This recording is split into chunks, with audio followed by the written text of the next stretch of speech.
So I'm back again this time. I'm going to be showing you me replacing maybe the gear or maybe a full fitting change for the following fitting that I'm about to show you just now. So that's the fitting here. Just from looking at it, it's either going to be 100 watt or 150 watt, but we'll get a closer look at it when we're up there. Don't know how well you can see it, but from here I can see there's a little bit of a puddle of water shaking about in there, so signs aren't looking good so far.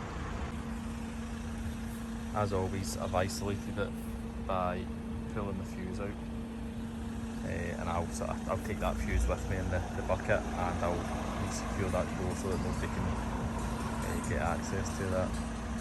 So that's what I was trying to show you from down the bottom there. You can see a bit of water in there. That's obviously not what you want, not a good sign, and I'm fearing the worst when I open this up. You can see there there's a mini floaty cell being added onto this light fitting. That's because this is a 24-hour supplied area, it's a permanent supply going here. That's most likely where my leak's going to be coming from, so I'll open it up and I'll have a look inside. So these fittings here are quite simple to open up. It's just that one clip there. Bring that bit down and then it'll just pull up. I'm going to just give this mini floaty cell. You can see there it's not got the wee seal at the bottom of it. Plus it's obviously pretty loose, so that's definitely going to be letting in water there. And it's confirmed. Don't know if this is a bird bath or a light fitting, but look at the amount of water in there. That's well and truly knackered. So fitting replacement it is. Again, it's the same process as ever here. Obviously this has been disconnected, so instead of wasting my time and unscrewing them, I've just snipped all my connections. I'll obviously be redoing them up. The original person to have been in here has went ahead and put crimps on everything, which has actually done a decent job, but whoever's went in and retrofitted this old gear has done a pretty rubbish job of putting in that mini floaty cell.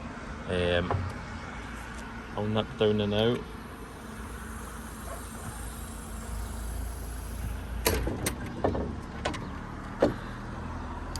And these grub screws seem to be coming off quite easily. So my thinking here is I'm obviously going to make sure the coast is clear down below, and I'm just going to tilt the light fitting to the side and get rid of some of that water so that I'm not going to end up soaking myself or my tools or the bucket and making it a bit slippy. So I know if it were me watching, I'd quite like to see the water be getting poured out, so I'll do my best to do that for you today. So I'll give it a quick look down below. There's nobody there. I've loosened off the fitting.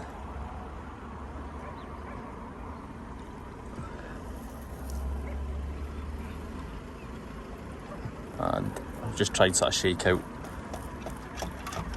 most of the water just so that it's not going to splash me, plus it's not going to be any extra weight in the fitting as well. Right, there's still a wee bit there, but I'll get rid of that off camera and then I'll come back. So that's the fitting installed. I've not bothered showing the insides of it because I have fitted this exact style of fitting before, so it's pretty simple. It's just live neutral earth and it's shorted out, or it's linked out inside with the floaty cell there. Because it's a thinner style pole arm, I've had to use my two spacers that sort of that come supplied with the fitting anyway, and that's nice and tight.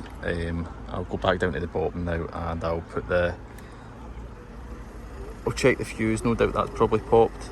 I'll replace that and I'll put it in and we'll try it. This is just for anyone that does actually have a wee bit of a interest in the street lighting. You can see there, I'm getting my 230, but nothing else. Nothing else is on here. I'll go and check the fuse. Again, it's so difficult to do one-handed, but I'll try. Nothing, so that fuse is popped. I'll replace that and I'll try it. Again, for anyone that cares or even noticed, there was originally a 10 amp in that, even for a 100 watt light fitting. That's way too much. It's a bit overkill, so I've replaced that with a 6 to check that that fuse is actually working. So go back, put in the fuse carrier.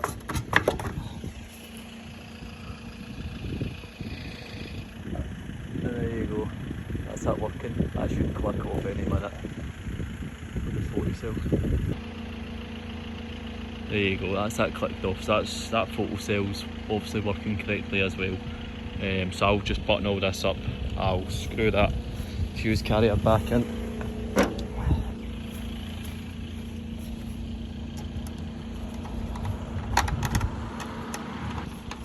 Sorted. That's that nice and tight. I'll put that pull door back on.